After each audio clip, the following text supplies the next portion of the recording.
Boa noite, dia 22 de julho do ano de 2024. E hoje, um dia muito especial para esta casa, já que é o dia que nós dedicamos a homenagear a nossa patrona, Maria Madalena, essa irmã que nos inspira, e que hoje, com as suas falanges de amor, nos amparam, nos guiam, nos fortalecem em nossa caminhada. Como é o dia de homenagem à nossa irmã Maria Madalena, patrona desta casa, vamos iniciar o nosso trabalho, nosso estudo de hoje, fazendo uma pequena menção a Maria Madalena. Vamos trabalhar, dona Giovana? Vamos trabalhar, pastor Gildo. Que ótimo. Então, glória a Deus nas alturas e paz na terra a toda a humanidade. Hoje nós temos um trabalho diferenciado. O primeiro trabalho, a primeira parte vai ser um pouquinho corrido, porque é alguns comentários sobre a personagem que é a patrona e a mentora da nossa casa. Então, vamos à canção composta por Adaíla Barbosa, letra e música. Pequena canção para Maria Madalena, iniciando a nossa homenagem, que vai ser corridinha, porque depois nós temos o nosso estudo do Céu e Inferno. Não é prece para os encarnados, então a vibração é mais de festa do que de recolhimento. Entre os brilhos da riqueza, a história se nos fala. Nasceste flor de beleza, na distante Magdala. Com teu pranto certo dia, lavaste os pés do Senhor e escutaste em agonia sua voz cheia de amor. E escutaste em agonia sua voz cheia de amor. Nesse instante em tua vida, uma luz resplandeceu. A mão do Mestre Divino, generosa, se estendeu.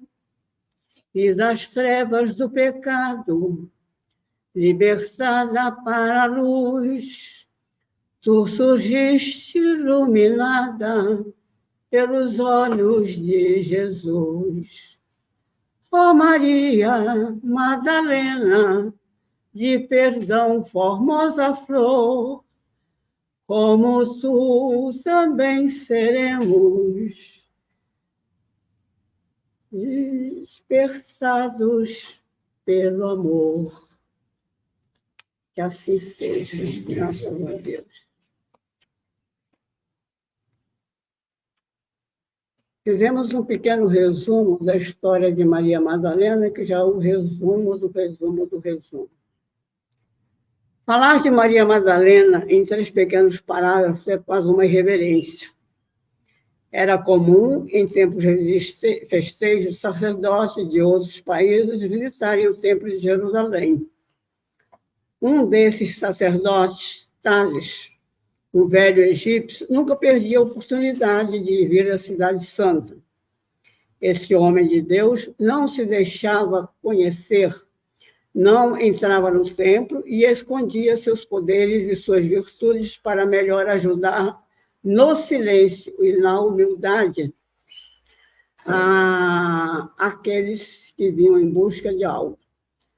Madalena, subindo as escadas do templo, foi atraída por aquele homem simples que inspirava confiança.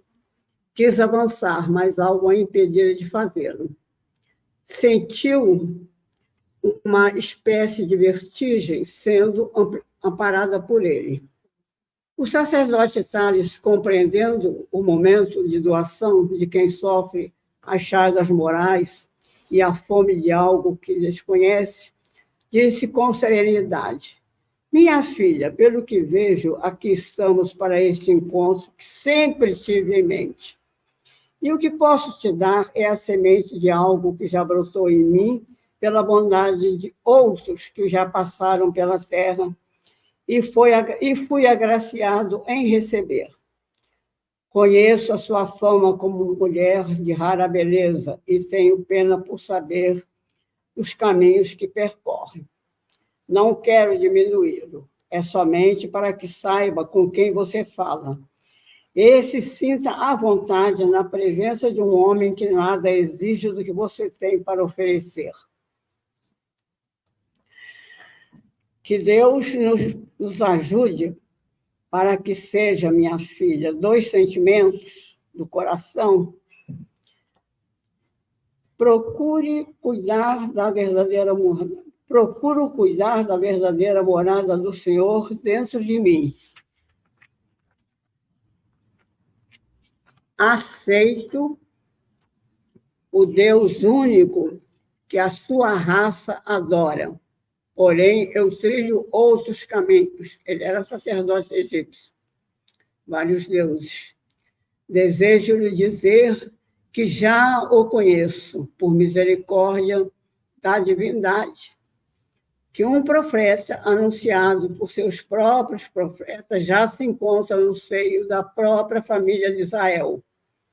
Falo do Messias, e eu já o conheço pela graça de Deus.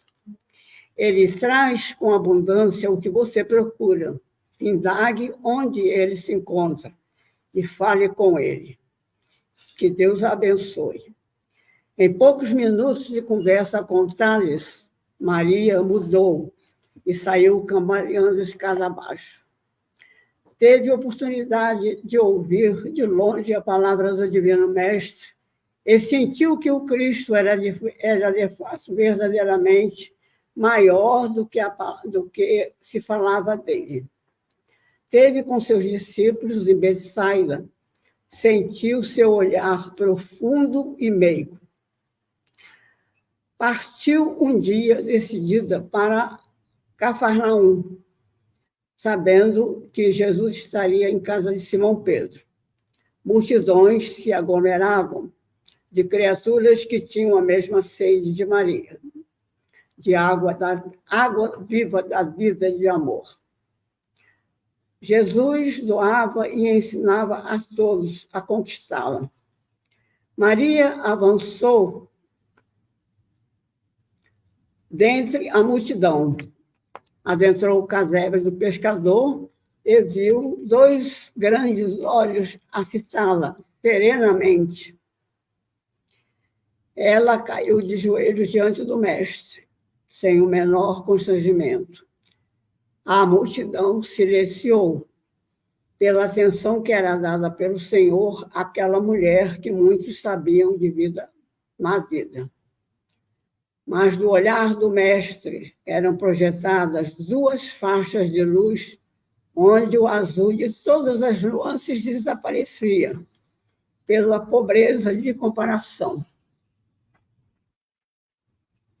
Penetrando na alma da mulher faminta de paz, Jesus lhe falou mentalmente: minha filha, chegou o teu momento de decidir.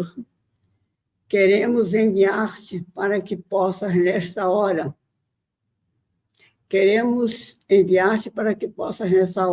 ajudar as criaturas que aqui vieram buscar a mesma água de que queres fartar a sede. Maria, ajoelhada, abriu os olhos e lágrimas escorriam por suas faces. Nunca senti emoção tão intensa como naquele momento, disse ela. Senhor, já te vi muitas vezes sem coragem para me aproximar pelo que represento na sociedade dos homens. Tudo enfrentei por um amor que desconheço. Entretanto, sinto há muito tempo que não é esse tipo de sentimento que procuro. O que desejo e sei que existe É eterno como é eterna com a mesma eternidade de Deus. Fechou os olhos para melhor ouvir. E Jesus, com a mansuetude que lhe caracterizava a personalidade, respondeu-lhe: minha filha, não deves pensar na perda de suas esperanças.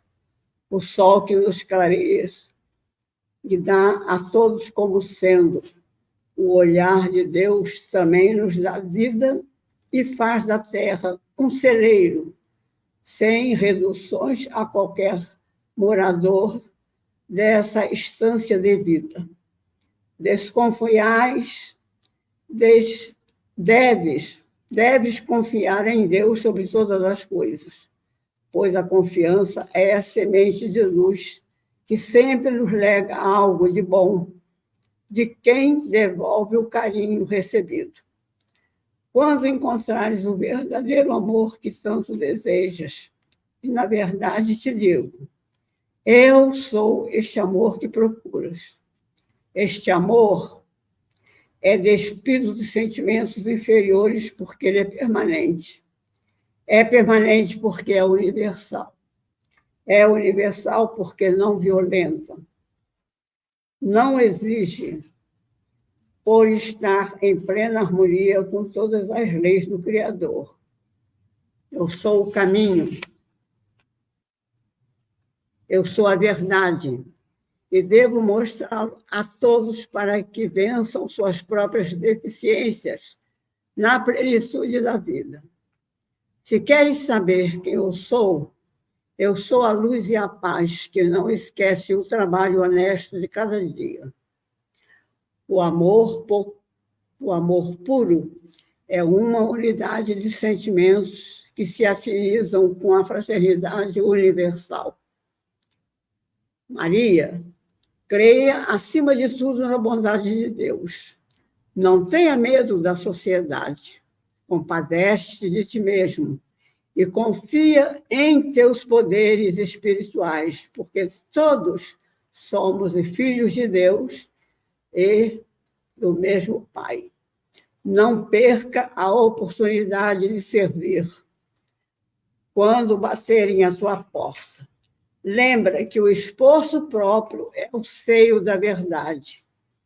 A aquisição dos bens imperecíveis. Maria levanta-se para sair e encontra o olhar fuzilante de Pedro, que entra na sala. Entende e compreende que está na sua casa e, com esforço sobre-humano de sentimento, despeja sobre o apóstolo todo o amor que podia ofertar, sem palavras. E os 7 espíritos que a acompanhavam, que a obsidiavam e que muitas vezes fazia com que ela tivesse crises, que era obrigada a fechar a casa e não receber ninguém. Esses 7 demônios, não resistindo à força do amor que envolvia Maria de Madalena, se afastaram. Um deles, ligado a ela por fortes laços de profundidade e sentindo a mudança daquela mulher de Magdala, passou a mudar também e acompanhou-a até os últimos dias da sua existência terrena. E na terra. E continuou com ela, abraçando-a no além, com amor e como companheiro da eternidade. Então, o que eu acho importante aqui nesta pequena explanação é o fato de ser alguém que não era judeu, alguém que não ia ao templo para fazer oferendas, e que era um privilegiado de uma outra filosofia e que diz para ela: aceito o único Deus que a sua raça adora, Porém, eu trilho outros caminhos. Desejo-lhes dizer que já o conheço, por misericórdia da divindade, que um profeta anunciado pelos seus próprios profetas já se encontra no seio da sua própria família de Israel. Falo do Messias. Procure saber onde ele se encontra e fala com ele. Ele tem a água que você necessita para matar a sua sede de amor. E essa sede de amor, que no começo era tão incompreendida por Maria Madalena, vem se esclarecer, né? Talvez todos nós estejamos passando por essa sede de amor. Nossos equívocos. Todos nós temos sede de amor. Né? Tentando ser melhor. Mas ainda não conseguimos entender como é esse verdadeiro caminho. Ainda estamos buscando esse caminho. Madalena mostra para a gente o momento em que ela encontra esse caminho e consegue fazer a mudança que ela precisa, necessária à vida dela. Nós também vamos, um dia, encontrar, né, as forças e achar esse caminho para fazer os ajustes necessários a todos nós. É o despertar, né? Porque Maria Madalena, quando desceu as escadas do templo, ela já se transformou. E a partir dali, e é para nós cristãos e para nós que temos uma casa que é oferecida em sua homenagem. E o nome de Maria Madalena não foi escolhido pelo grupo que fundou a casa, um grupo de trabalhadores extremamente unidos. E na hora, depois que já estava tudo organizado, já levaram 3 anos de reuniões para decidir fundar a casa.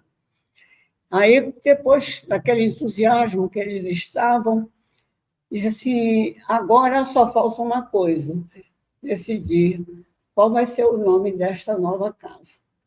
Aí não houve consenso. Um falou um nome, outro falou assim, não houve consenso, cada um dava uma opinião diferente. Um dos irmãos, melhor bom senso, disse assim, vamos então solicitar ajuda espiritual. Vamos fazer uma prece e vamos pedir que a espiritualidade, por misericórdia, se manifeste. E um dos médios fizeram uma oração, pediram ajuda à espiritualidade. Um dos médios entrou em transe mediúnico e veio a mensagem. Esta nova casa que estará dedicada a Maria Madalena. O maior exemplo de regeneração que a humanidade conhece, atrás de Paulo de Tarso, Maria Madalena.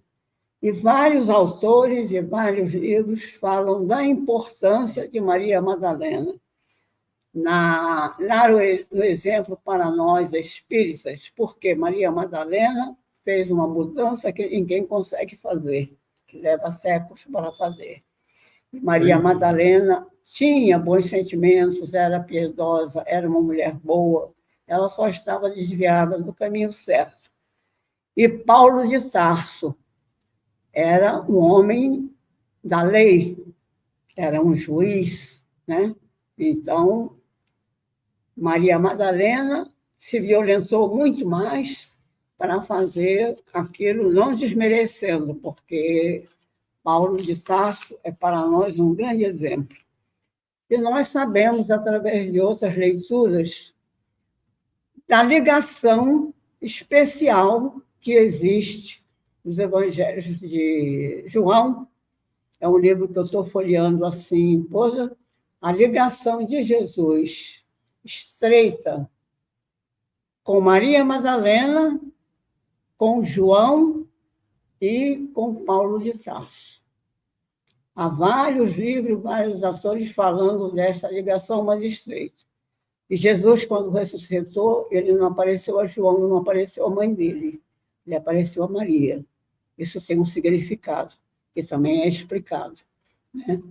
E o diálogo de Jesus com Paulo e a orientação que foi dada a Paulo na estrada de Damasco também tem um profundo significado que todo cristão e todo espírita deve conhecer. A história de Paulo é belíssima. E é isto aqui que está no livro Jesus Voltou, de João Nunes Neto pelo Espírito Shaolin. A primeira que eu fiz deu 6 páginas. Pois é, a história de Maria Madalena é muito rica. A vida dela é muito rica, tem muitos ensinamentos. Né?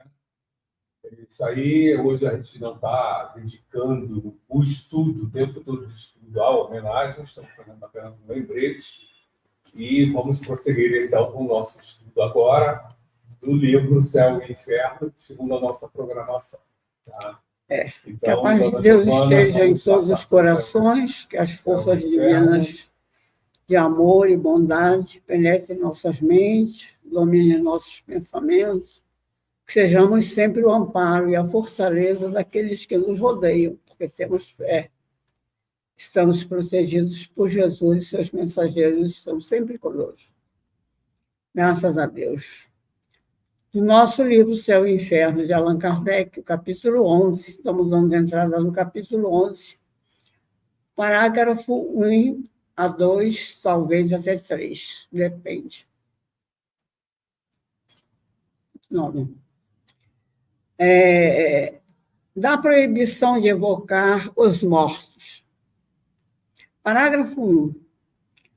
A Igreja, de modo algum, nega a realidade das manifestações. Ao contrário, como vimos nas citações precedentes, admite-as totalmente, atribuindo-as à exclusiva intervenção dos demônios. O argumento que prevalece é a proibição de Moisés.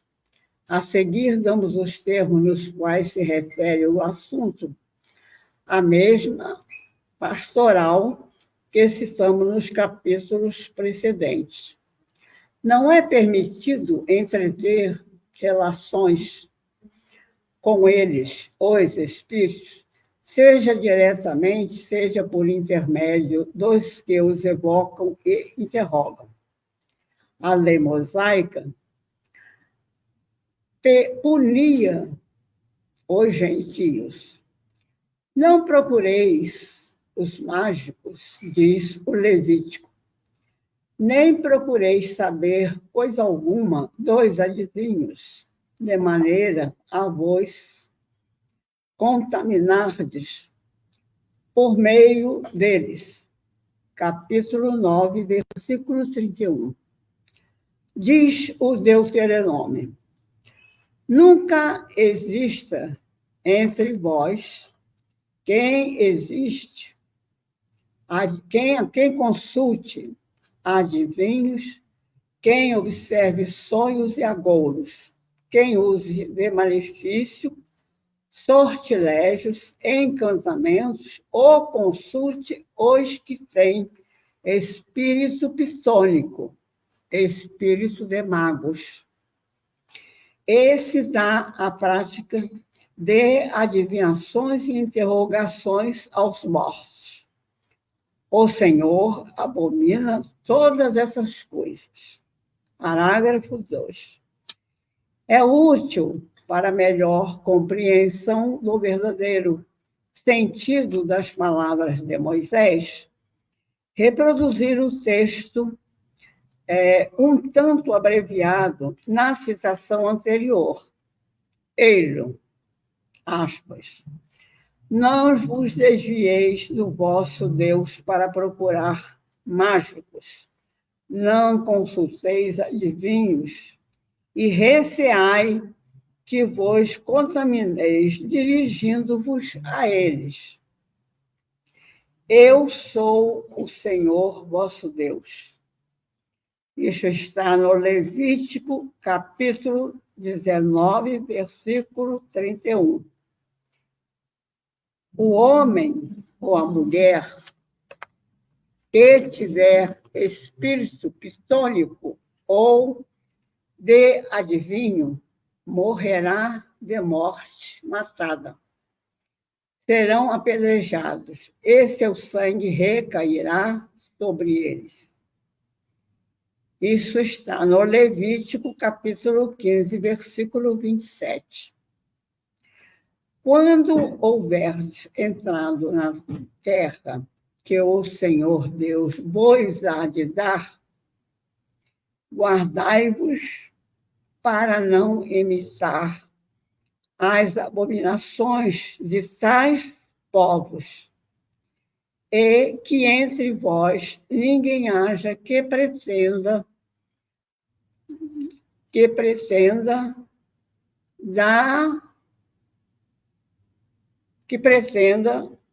purificar filho ou filha, passando-os por sortilégios e encantamentos, as práticas, né, com coisas materiais que se usava naquele tempo.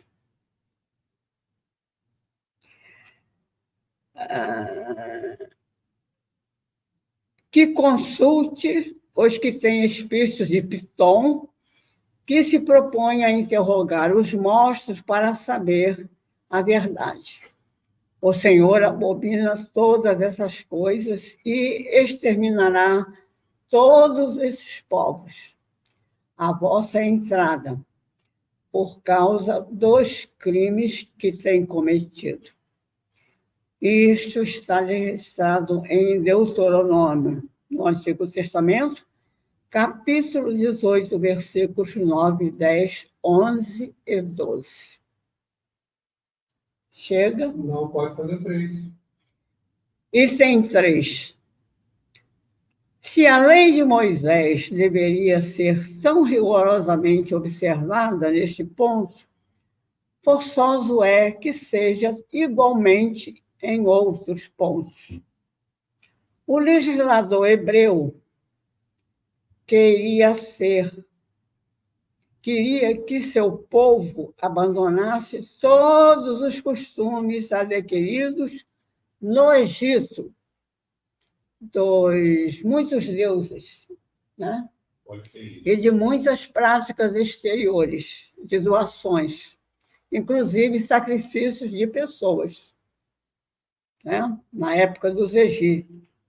O Egito depois mudou. Então, ele não queria que o povo israelita, que saiu do exílio no Egito, levasse nenhuma desses hábitos praticados no Egito. Embora eles fossem, na época, orientados por Moisés. Moisés não era egípcio, Moisés foi para lá vendido pelos irmãos. Onde as evocações estavam em uso e facilitavam os abusos, como se refere dessas palavras Isaías. O Egito se aniquilará por si mesmo. Os israelitas não deviam contratar alianças com nações estrangeiras, e Moisés devia, pois, inspirar aos hebreus aversão a todo costume que pudessem ter semelhanças com as práticas do inimigo. Para justificar a sua aversão, era preciso que apresentasse tais práticas como reprovados pelo próprio Deus. Daí estas palavras, aspas, o Senhor abomina todas essas coisas e destruirá a vossa chegada às nações que cometem esses crimes. Então, no tempo de Moisés, as leis eram extremamente severas. Havia, inclusive, mortes como castigo pela desobediência às leis. Radical, né? Mas olha só, Giovana, você estava lendo o texto, né? Está acompanhando aqui, e veio na minha cabeça uma reflexão a respeito, né? Vamos pensar o seguinte, né? Nós estamos falando de povos com qual nível de evolução? pequeno, né? 5.000 anos. Quanto menos informação, menos esclarecimento tiver, mais fácil é você ser manipulado, né? Se você fica ouvindo todo mundo, você acaba sendo manipulado. E esse todo mundo que fala, né, seriam espíritos esclarecidos? Porque os espíritos esclarecidos estão ocupados com afazeres mais nobres, né? Vamos colocar assim. E aí a gente pensa no mundo de hoje. Quer ver uma coisa interessante, gente? Influência. Influenciadores digitais no mundo de hoje. Também bateu assim, influenciadores digitais no mundo de hoje. Nós estamos vendo que os influenciadores não são o que eles se apresentam. Claro, apesar de já entende isso. Né? E as pessoas estão seguindo né, coisas que não deveriam estar seguindo. Isso demonstra para a gente que o nosso nível de evolução não foi tão grande, né?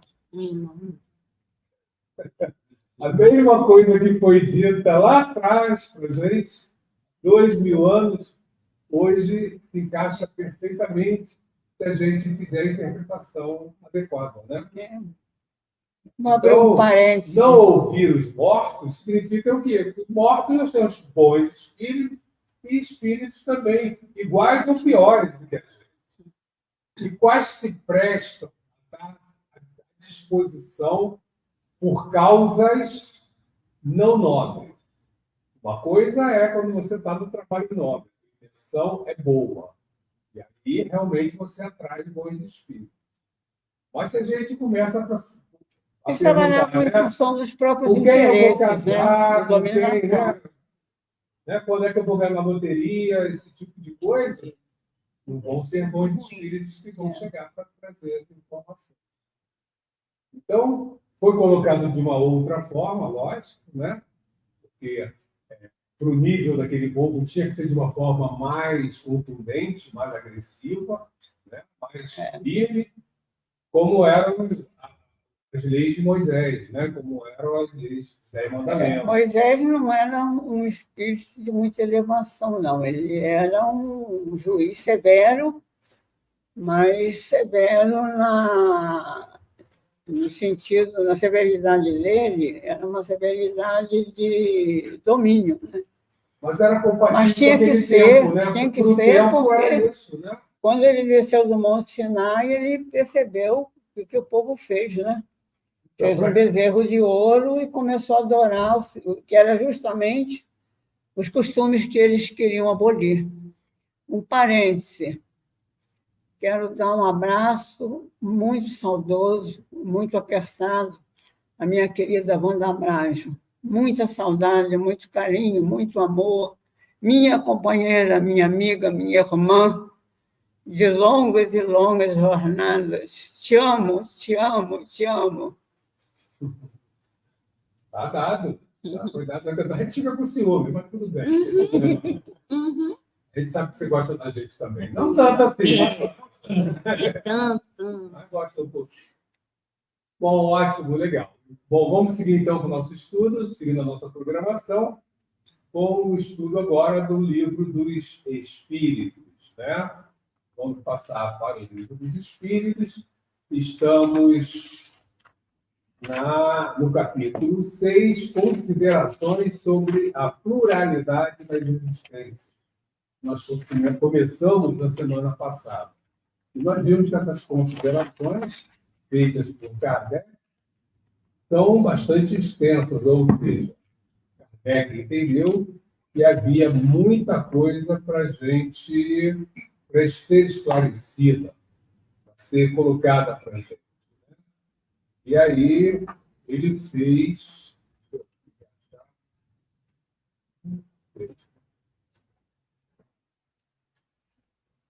Maria Lúcia. Sandra. Oi, Sandra. Estamos com saudade de você. Então, vamos lá. Livro dos Espíritos, né? Segunda, do Mundo Espírita, ou Mundo Espíritos, capítulo 6. Considerações sobre a pluralidade das existências. E aí nós vamos continuando, e Kardec vem colocando para a gente argumentos que ajudem a gente a entender e aceitar a pluralidade das existências. Né? Eu acho que eu marquei a minha parada errada. O Livro dos Espíritos página 147, eu acho. Eu tenho um ponto aí. Mas não tem problema. Aí vamos, se esse parágrafo aqui, acredito que a gente vai... Você começa em alguma coisa de pungente há na ideia. Perfeito. É página 147, quem não se encontra aí. Tem o livro. Eu começo falando aplicada, eu sei que é a página 147. No caderninho que a Tatá me deu. Ó. Então, o pessoal achou, página 147. Falar o primeiro parágrafo. Alguma coisa. Alguma coisa, né? Tá ótimo. Então, deixa eu ajustar aqui a câmera, que eu esqueci até de ajustar a câmera. Estou meio enrolado. Variar. E é grande. Considerações sobre a pluralidade das existências.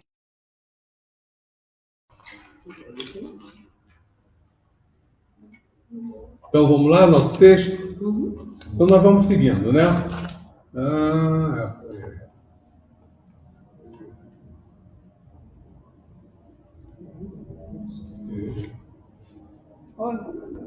Alguma coisa de pungente há na ideia de que a nossa Saúde, sorte fique para sempre decidida pelo efeito de alguns anos de provação.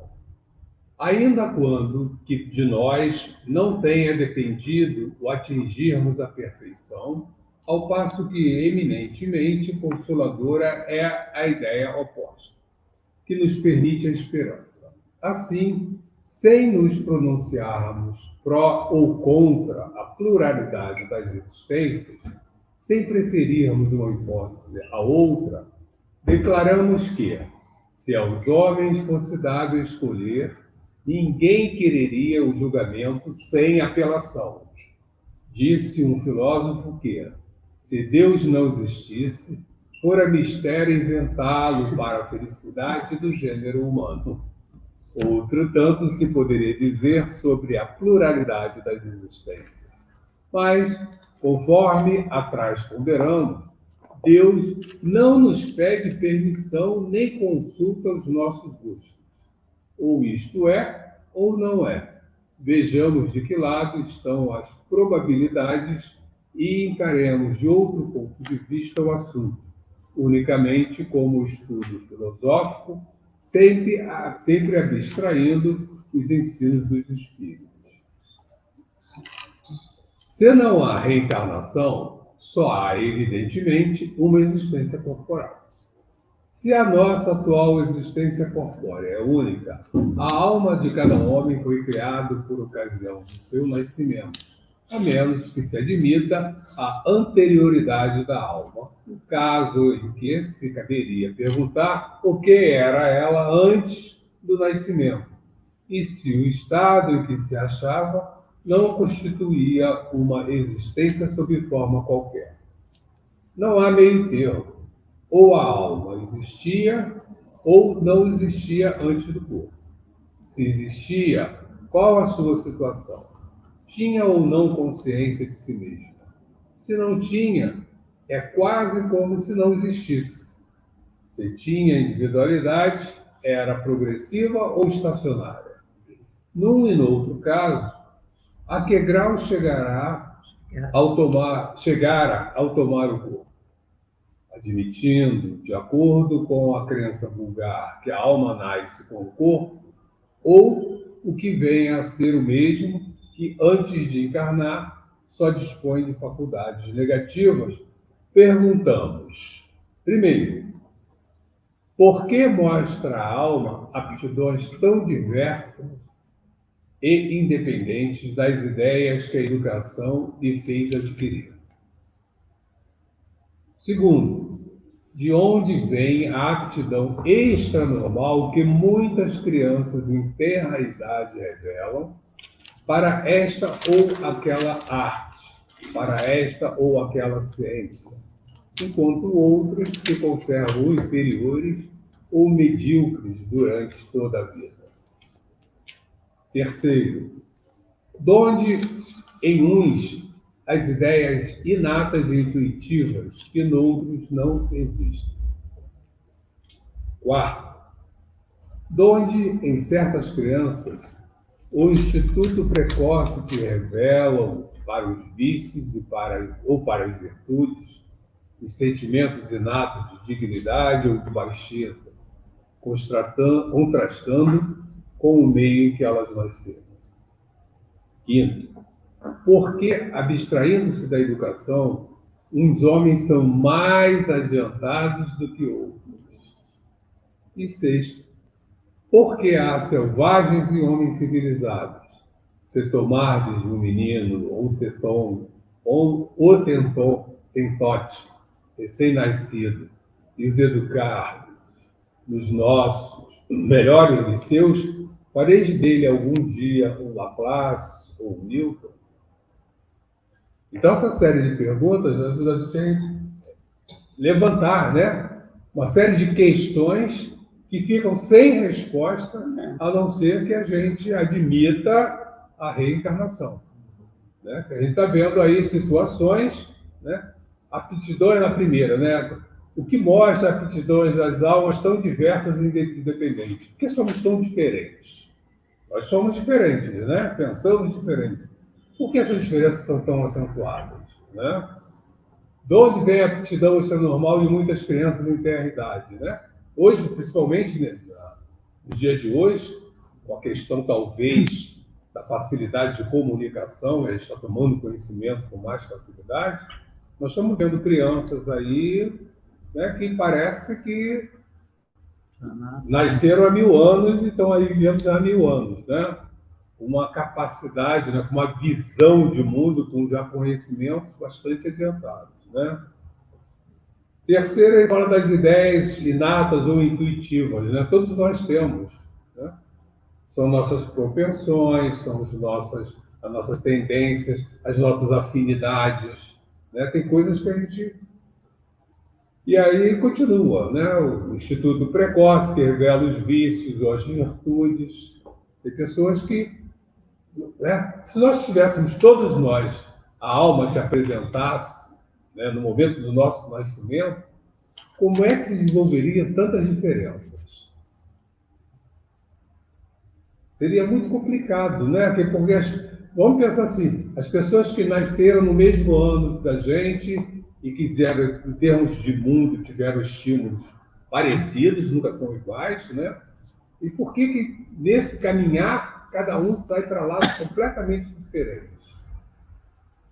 Então, realmente existe alguma coisa anterior que determina isso, o que pode ser a pré-existência do espírito, né?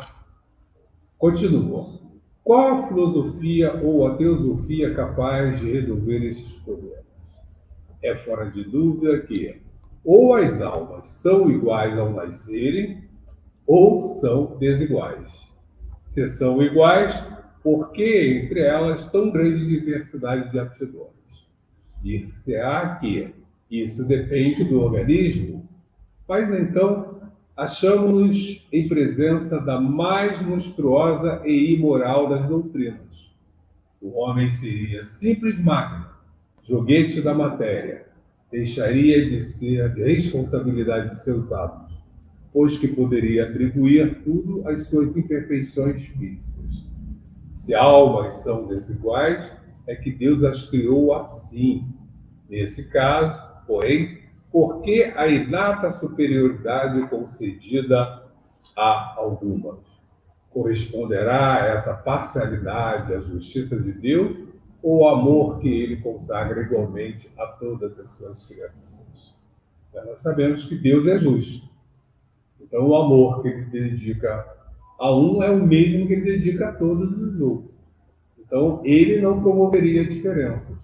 E por isso nós sabemos que todos os espíritos foram criados na mesma condição, simples e ignorantes. Todos eles. E aí, durante a sua caminhada, durante o seu esforço, que a gente vai desenvolvendo, e aí as diferenças vão aparecendo e se acentuando, de acordo com o esforço de cada um. É só a gente lembrar, assim, na nossa vida corporal, na escola. Quando nós entramos na escola, entramos todos, né, lá no comecinho, aprendendo. Seguimos sempre todos juntos, né? Alguns ficam para trás, né? Outros se adiantam, né? E outros... Então, é exatamente a nossa vida. Né? Como espíritos, fomos criados, entramos na escola da vida, né? Das encarnações, simples e ignorantes. E vamos assimilando, assumindo informações, conhecimento e desenvolvendo. Tá? Fala, Rosana, não gostei dessa carinha. Não, cansado. Admitamos ao contrário, uma série de progressivas existências anteriores para cada alma e tudo se explica. Ao nascerem, trazem os homens a intuição do que aprenderam antes. São mais ou menos adiantados conforme o número de existências que contêm, conforme já estejam mais ou menos afastados do ponto de partida. Dá-se aí exatamente o que se observa numa reunião de indivíduos de todas as idades, onde cada um terá desenvolvimento proporcionado ao número de anos que tem vivido. As existências sucessivas serão, para a vida da alma, o que os anos são para o corpo. Reuni em certo dia 1 milheiro de indivíduos e de 1 a 80 anos. Suponde que um véu encubra todos os dias precedentes ao em que os reunistes e que, em consequência, acreditais que todos nasceram na mesma ocasião. Perguntareis naturalmente como é que uns são grandes e outros pequenos, uns velhos e jovens outros, instruídos uns, outros ainda ignorantes. Se, porém, dissipando-se a nuvem que lhes oculta o passado, verdes a saber que todos hão vivido mais ou menos tempo, tudo se nos tornará explicado. Então, nós estamos vendo para aí, nesse ponto, o quê? Que o nosso tempo de existência como espíritos, o tempo que nós temos de criação, também interfere na nossa evolução. Mas isso é a única coisa? O que mais? Experiências. A nossa experiência, o quanto nós nos dedicamos a isso. Não é isso? Porque uma coisa é você vai para a escola, todas as crianças entraram juntas, né? Mas tem um lá que gosta de estudar e estuda 3 horas por dia além da escola. Tem outro que sai da escola, vai jogar bola, vai para a rua, soltar pipa e tal, e não estuda, né? Então, o desenvolvimento deles vai ser diferente. Na nossa vida como espíritos também. Quantos conseguimos nos empenhar, né, na nossa evolução, trabalhar pela nossa evolução? É fato que a falta desse conhecimento de que somos espíritos imortais em evolução, isso, até eu mesmo, às vezes, uso isso como argumento, né? Mas todos nós, e aí vem a questão de Madalena, né, buscando entender o caminho a seguir, todos nós devemos que buscar o caminho a seguir. E, de certa forma, o que é certo, o que é errado, o que é bom ou ruim, todos nós já sabemos. Todos nós sabemos, não é? Se não sabemos, fomos orientados para. Então, quando estávamos lá na escola, a professora passava os deveres de casa para a gente fazer, né? Será que a gente fazia sempre? Né? Então, quer dizer, a gente já estava ali, né?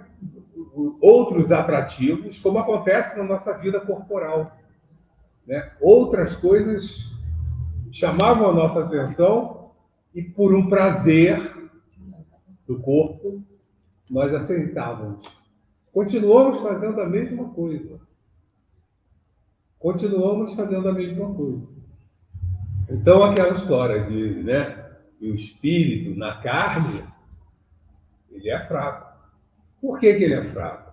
Porque quando ele não está na carne, ele não tem as tentações da carne. Quando ele está na carne, ele tem as tentações da carne. E aí ele tem que fazer as escolhas. Quando eu estou no mundo espiritual e não tenho a carne, está mais tranquilo. Né? Não tenho a carne me tentando, não preciso comer aquele churrasco suculento, não preciso tomar aquela cervejinha gelada. Né?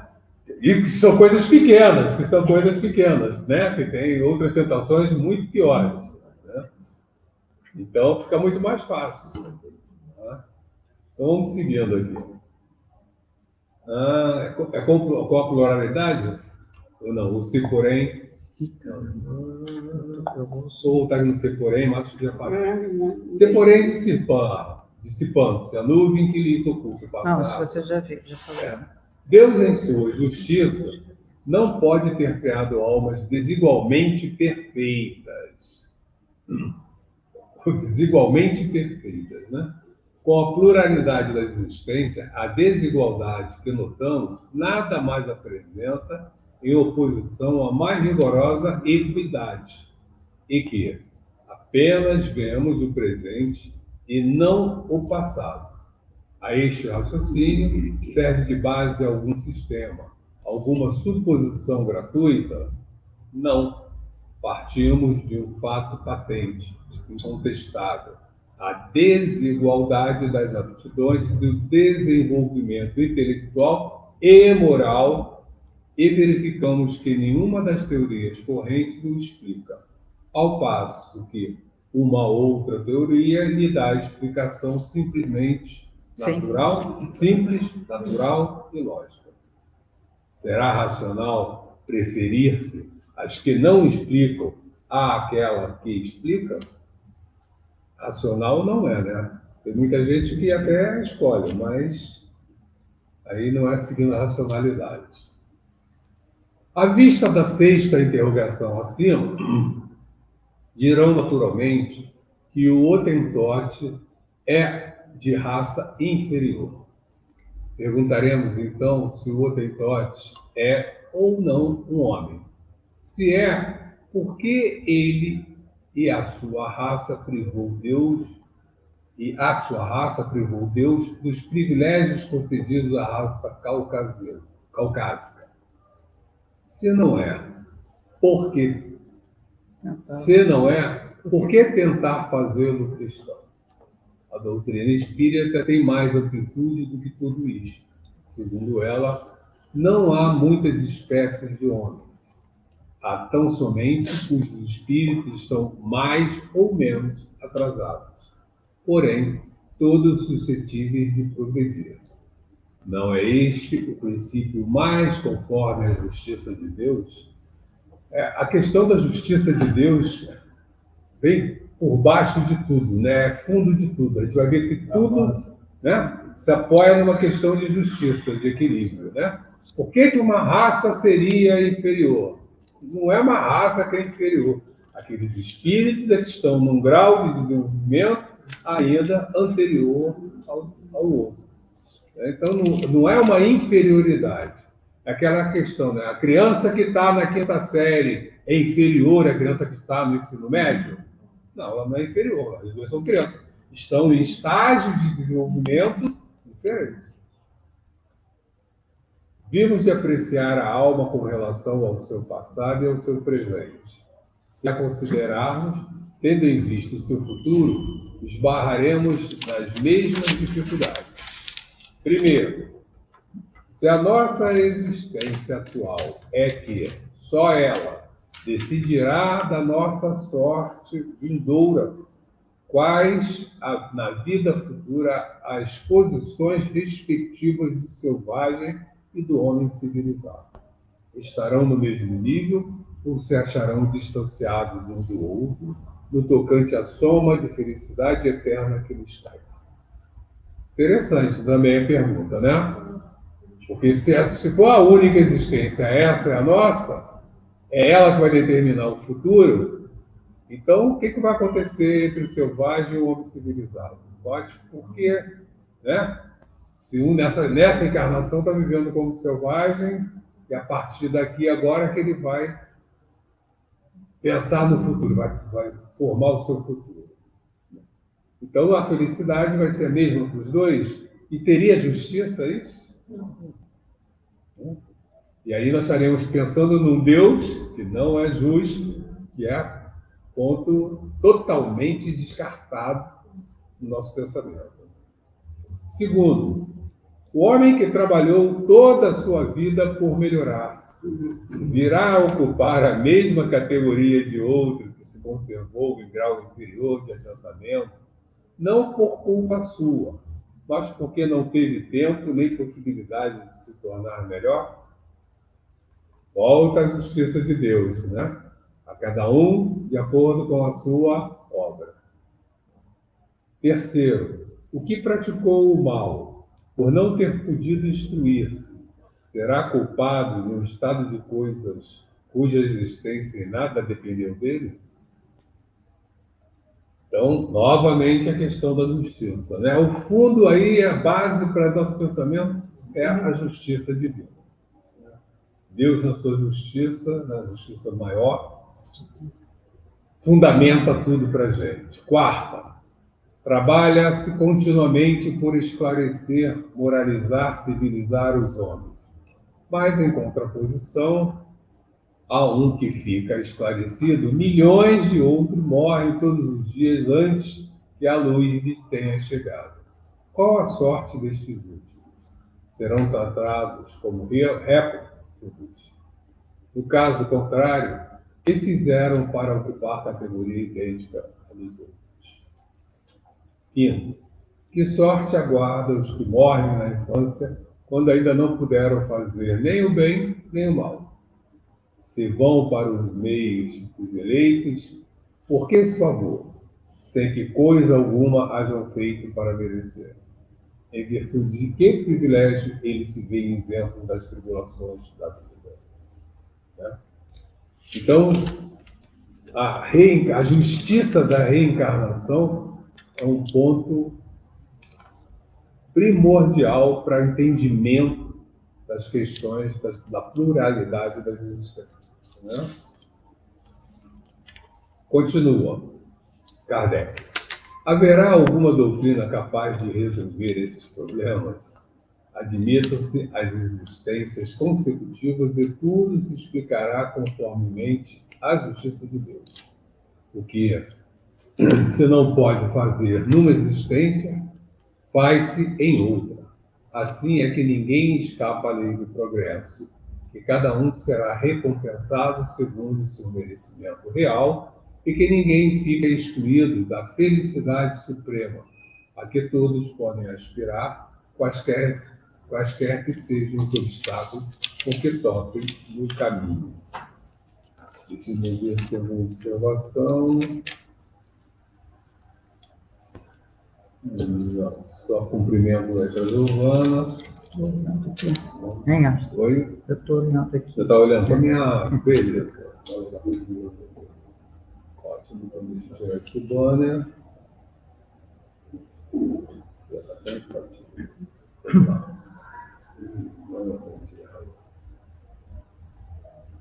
Essas questões facilmente se multiplicariam ao infinito, porquanto inúmeros são os problemas psicológicos e morais que só na pluralidade das existências encontram solução.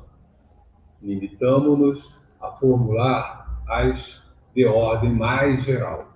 Como quer que seja, alegar-se-á, talvez, que a Igreja não admite a doutrina da reencarnação, que ela subverteria a religião.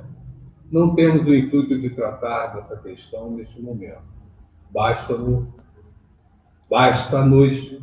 o havermos demonstrado que aquela doutrina é eminentemente moral e racional. Ora, o que é moral e racional não pode estar em oposição a uma religião que proclama ser Deus a bondade e a razão por excelência, que teria sido da religião ser contra a opinião universal e o testemunho da ciência, se houvesse obstinadamente recusado a render-se à evidência e expulsado de seu seio todos os que não acreditassem no movimento do Sol ou nos 6 dias da criação. Que crédito houvera merecido e que autoridade teria tido entre povos cultos uma religião fundada em erros manifestos e que os impusesse como artigos de fé. Logo que a evidência se patenteou, a Igreja criteriosamente se colocou do lado da evidência. Uma vez provado que certas coisas existentes seriam impossíveis sem a reencarnação, que a não ser por esse meio não se consegue explicar alguns pontos do dogma, cumpre admiti-lo e reconhecê-lo meramente aparente o antagonismo entre... É isso mesmo? Reconhecer meramente aparente o antagonismo entre esta doutrina e a dogmática. Mais adiante, mostraremos que talvez seja muito menor do que se pensa a distância que, na doutrina das vidas sucessivas, separa a religião e que a esta não faria aquela doutrina maior mal do que lhe fizeram as descobertas do movimento da Terra e os períodos geológicos, as quais, à primeira vista, pareceram desmentir os textos sagrados. Demais, o princípio da reencarnação ressalta de muitas passagens das Escrituras, achando-se especialmente formulado de modo explícito no Evangelho. E aí vem uma parte do Evangelho, a citação contida no Evangelho, que nos ajuda a entender. Quando desciam da montanha, depois da transfiguração, Jesus lhes fez esta recomendação: não faleis a ninguém do que acabaste de ver, até que o Filho do Homem tenha ressuscitado entre os mortos. Perguntaram-lhe então os seus discípulos: por que dizem os escribas ser preciso que primeiro venha Elias? Respondeu-lhe Jesus: é certo que Elias há de vir e que restabelecerá todas as coisas. Mas eu vos declaro que Elias já veio, e eles não o conheceram e o fizeram sofrer como entenderam. Do mesmo modo, darão a morte ao Filho do Homem. Compreenderam então seus discípulos que era de João Batista que ele lhes falava. Está em Mateus capítulo 17. Por que João Batista for Elias? Por que João Batista? Pois que João Batista for Elias, houve reencarnação do espírito ou da alma de Elias no corpo de João Batista. Em suma, como quer que opinemos acerca da reencarnação, quer a aceitemos, quer não, isso não constituirá motivo para que deixemos de sofrê-la, desde que ela exista, malgrado a todas as crenças em contrário. Não adianta acreditar ou não, a gente vai reencarnar. Já estamos reencarnados, né? Acreditando. E é interessante isso, né? Que muitos de nós estamos reencarnados e não acreditamos na reencarnação, né? Você quer? Né? O essencial está em que o ensino dos espíritos é eminentemente cristão. Apoia-se na imortalidade da alma, nas penas e recompensas futuras, na justiça de Deus, no livre-arbítrio do homem, na moral do Cristo, logo, não é anti-religioso. Eu fiz esse comentário, né, que somos reencarnados e não acreditamos, muitos de nós, mas é fácil da gente entender isso. Nós entendemos tudo que nós fazemos? Nós nos alimentamos, nós conhecemos o processo digestório. Não. Né? Nós respiramos, nós conhecemos o processo da respiração. Então, muitas coisas nós já fazemos assim, né? Somos levados a fazer, mas o nosso grau de entendimento ainda não tem esse esclarecimento. Há na Terra quem conheça o processo da digestão? Sim. Não há? Os médicos, que estudam, né, o nosso aparelho digestório, o processo e tal. Eles têm um entendimento disso. Né? Assim como nós andamos sobre uma ponte, nós sabemos qual é o cálculo para fazer o concreto daquela ponte, a distância entre as vigas? Não. Mas o engenheiro sabe. Nós andamos de carro, não é isso? Mas nós sabemos como é que... Né? Então, nós temos aí que muitas das coisas que fazem parte da nossa existência, mas ainda não temos esclarecimento dela. E a gente não deixa de andar de carro só porque a gente não entende. A gente não deixa de andar de carro, a gente não deixa de respirar, e não deixa de comer, porque a gente não entende, né? Então, aí está a questão, né? Vamos seguindo. Temos raciocinado, abstraindo, como dissemos, de qualquer ensinamento espírita que, para certas pessoas, carece de autoridade. Não é somente porque veio dos espíritos que nós e tantos outros nos fizemos adeptos da pluralidade das existências. É porque essa doutrina nos pareceu a mais lógica e porque só ela resolve questões até então insolúveis. Esse é um ponto importante no espiritismo, né? É uma fé que ela tem que estar apoiada no nosso pensamento, na nossa razão. É uma fé raciocinada. A gente não tem simplesmente que aceitar. A pluralidade da existência, Kardec está apresentando para a gente uma série de argumentos que fortalecem a teoria, o posicionamento da pluralidade das existências. E que a gente não vê outra explicação para uma série de questões. Então, em termos racionais, nós somos levados a acreditar realmente na pluralidade das existências. Ainda quando fosse da autoria de um simples mortal, tê-la-íamos igualmente adotado e não houvéramos hesitado um segundo mais em renunciar às ideias que esposávamos. Em sendo demonstrado o erro, muito mais que perder do que ganhar, tem o amor próprio, com o se obstinar na sustentação de uma ideia falsa.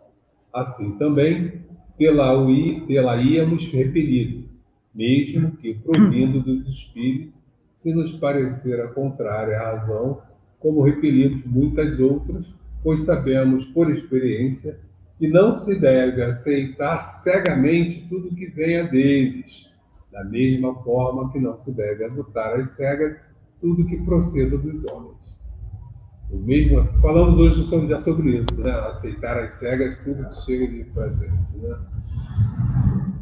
Aí veio mais aqui um pitacozinho, né?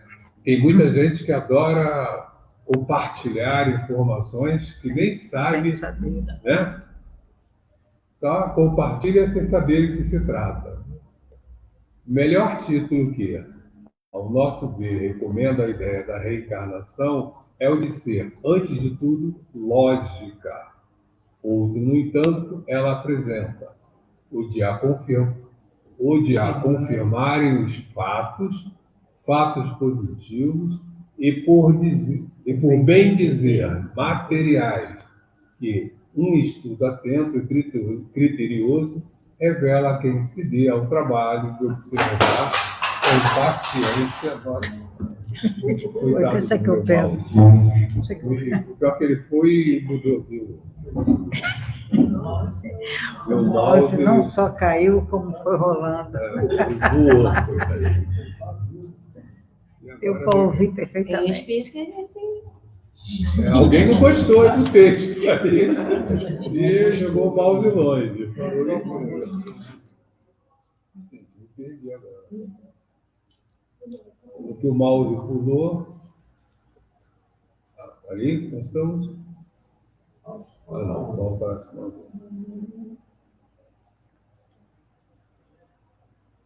Está aqui. Em sendo demonstrado o erro, entendemos, né, muito mais.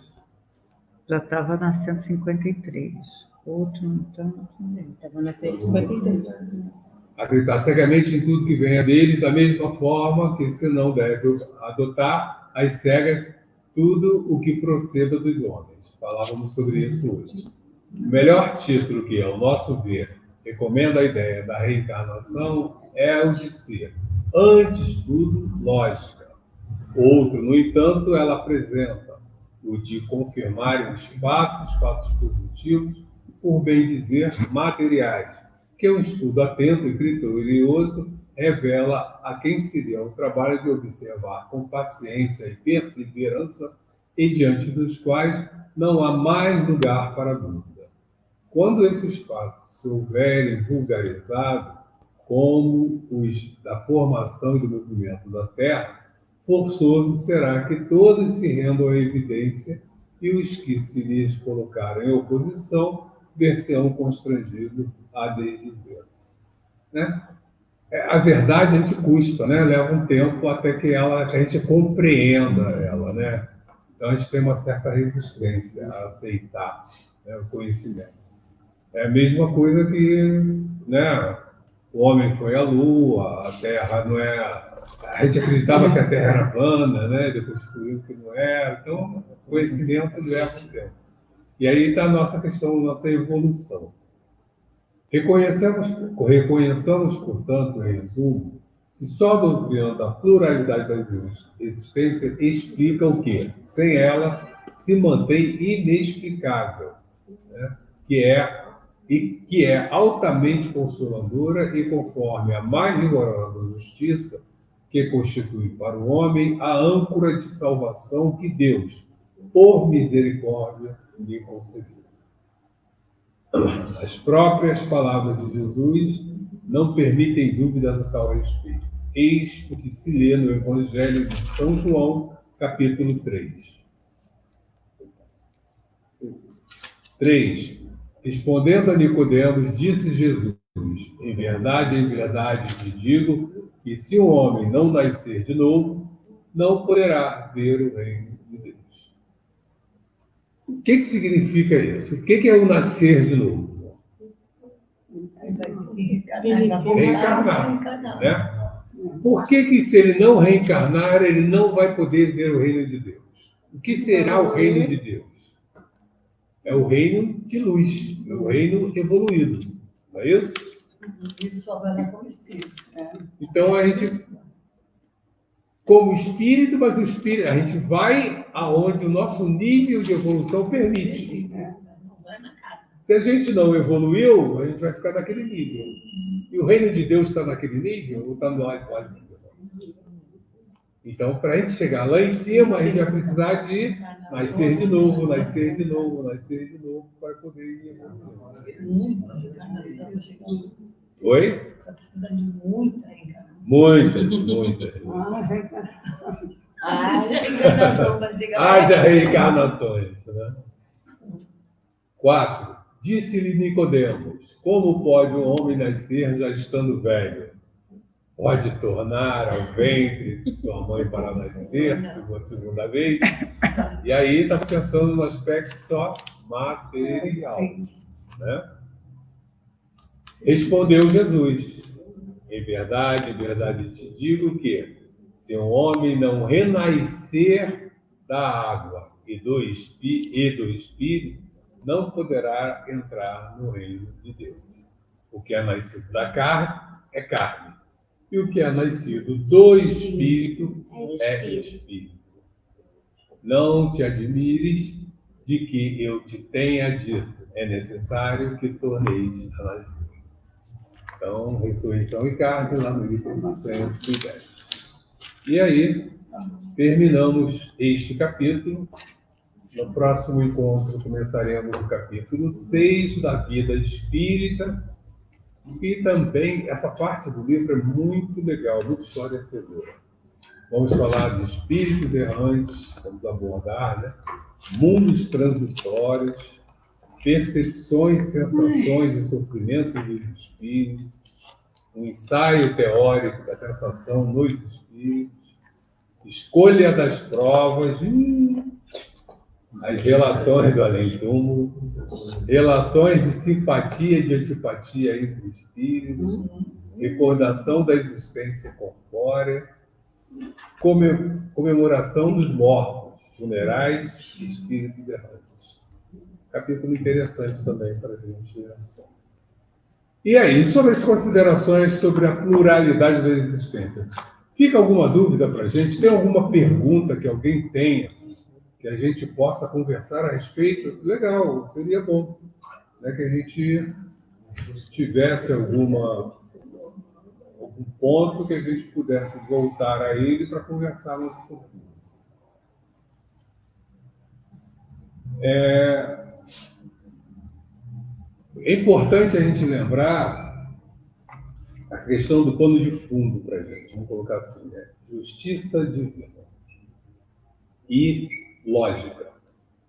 São duas coisas importantes para a gente, né? Se a gente tentar entender dentro da lógica que nós já temos, já desenvolvemos, e acreditando na justiça de Deus, as coisas vão se encaixando. E elas se sustentam, né? A questão da doutrina espírita, essa fé raciocinada, ela ajuda muito a gente, facilita o processo de evolução. Porque eu não tenho simplesmente que aceitar. Eu preciso entender. Se eu consigo entender, fica fácil, né? As mudanças que a gente precisa fazer na vida, fica muito difícil a gente fazer se a gente não entende por que fazer. Aí fica muito mais difícil, né? Vou fazer por quê se eu não entendo?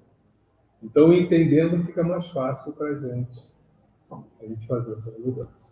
E aí, novamente, né, a doutrina é apresentada para a gente como o Consolador, que ela vem preencher exatamente esse espaço, o espaço da nossa racionalidade. No momento em que nós vamos desenvolvendo essa racionalidade, né, estamos ficando mais inteligentes, estamos conseguindo entender melhor as questões. Temos que tomar muito cuidado com certos passos que nós damos na nossa caminhada, porque muitas vezes nós desviamos a utilização do conhecimento que chega até a gente. Um exemplo claro para isso é a utilização da dinamite, a utilização da energia nuclear, né? Hoje nós temos a inteligência artificial aí, que realmente é o marco no processo de evolução nosso. Tudo vai ser antes e depois da inteligência artificial. Não tenhamos dúvida, né? Assim como já temos outros marcos, né? A própria internet, que surge para a gente, né? A informática da internet. Agora, temos que lembrar disso. Qual a utilização que nós vamos dar para isso? O depois também só acontece porque houve um antes, né? Sim, o passado fundamenta o agora, né? Não, eu fiquei muito interessante, porque eu estava vendo esses dias alguns programas, né? E o pessoal já criou, por exemplo, redação. Quando a gente compara as crianças agora... A inteligência artificial já tem programa que faz a correção da redação. Mas a comparação e que dá das crianças todos os itens falhos de uma redação. Aponta para você todos os itens falhos. Então, o que é a inteligência artificial?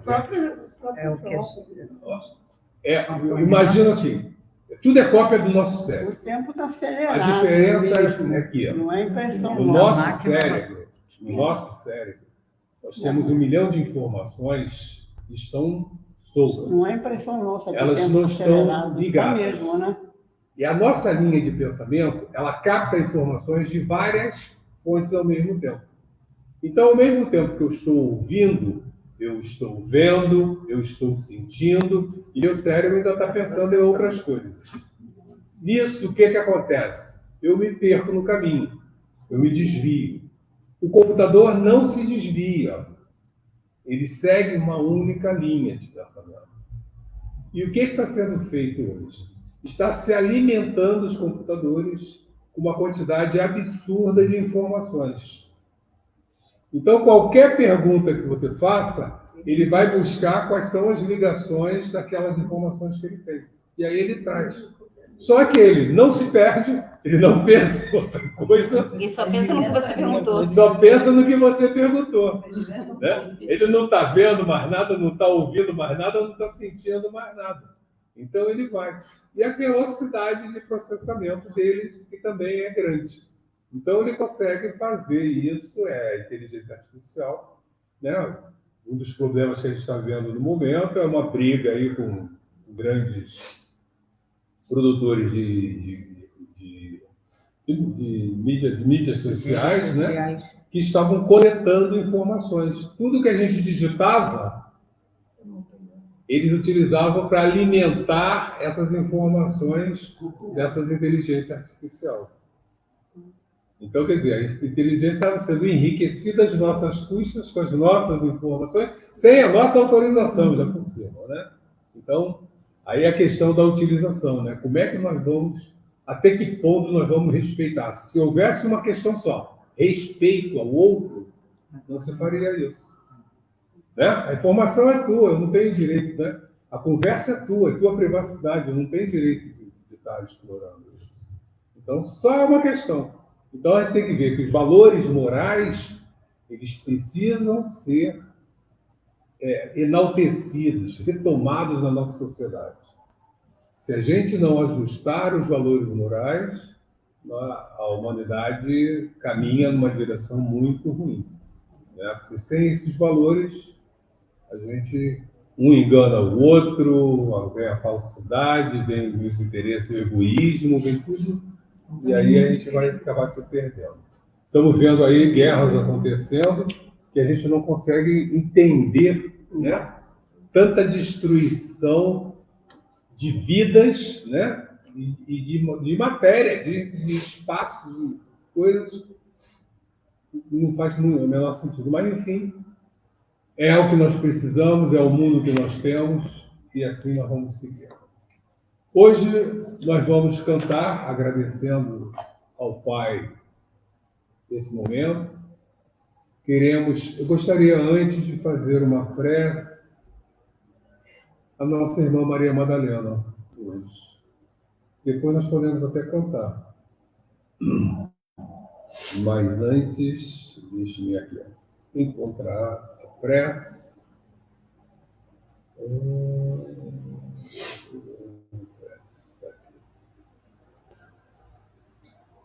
Depois nós podemos cantar sim. Oração a Maria Madalena. Então vamos lá.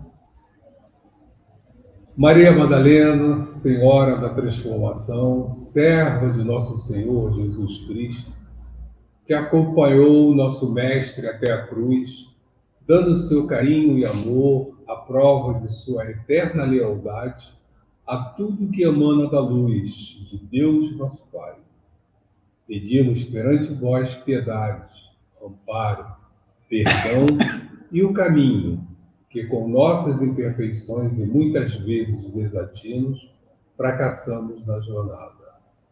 Precisamos de vossa ajuda para que possamos entregar a nossa matéria e o nosso espírito à força de Deus, para alcançarmos a verdadeira libertação, para darmos um voo maior em direção à luz, para não sermos mais vítimas de tudo aquilo que nos ataca das trevas e da escuridão, ajudando também aos que estão à nossa volta a se libertar, a reconhecer o poder de nosso Pai, para vivermos no reino em que Deus está vivendo e quem se transformar viverá também.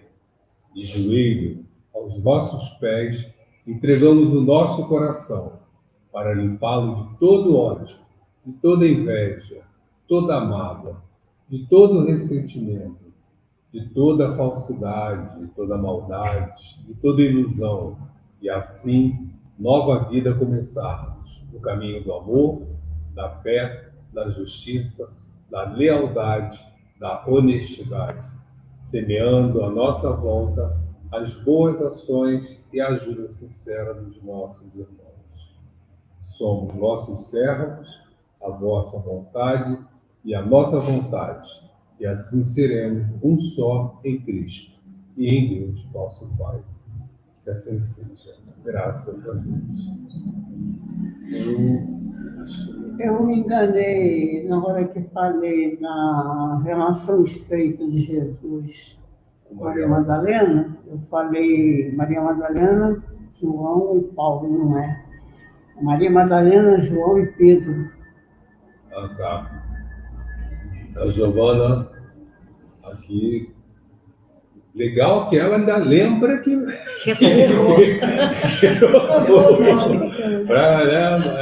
Legal que ela lembra que trocou, né? Poxa, você quer...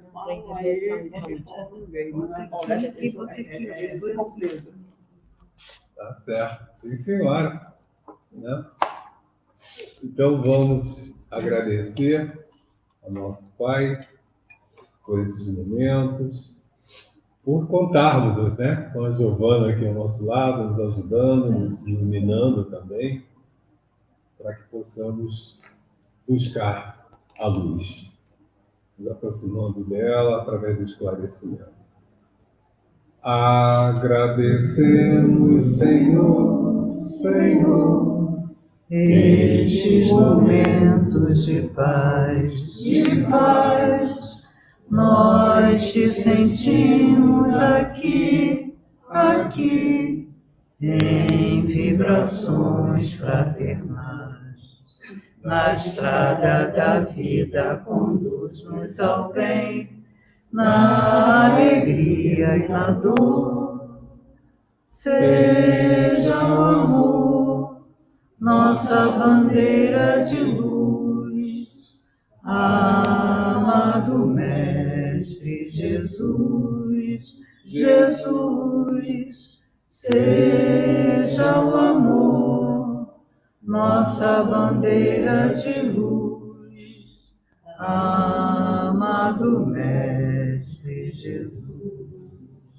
E que essa luz continue a nos iluminar, e ilumine nossos irmãos esquecidos, para que eles tenham a clareza de que o nosso Pai está sempre com eles, e que bons espíritos também os acompanham e os ajudem.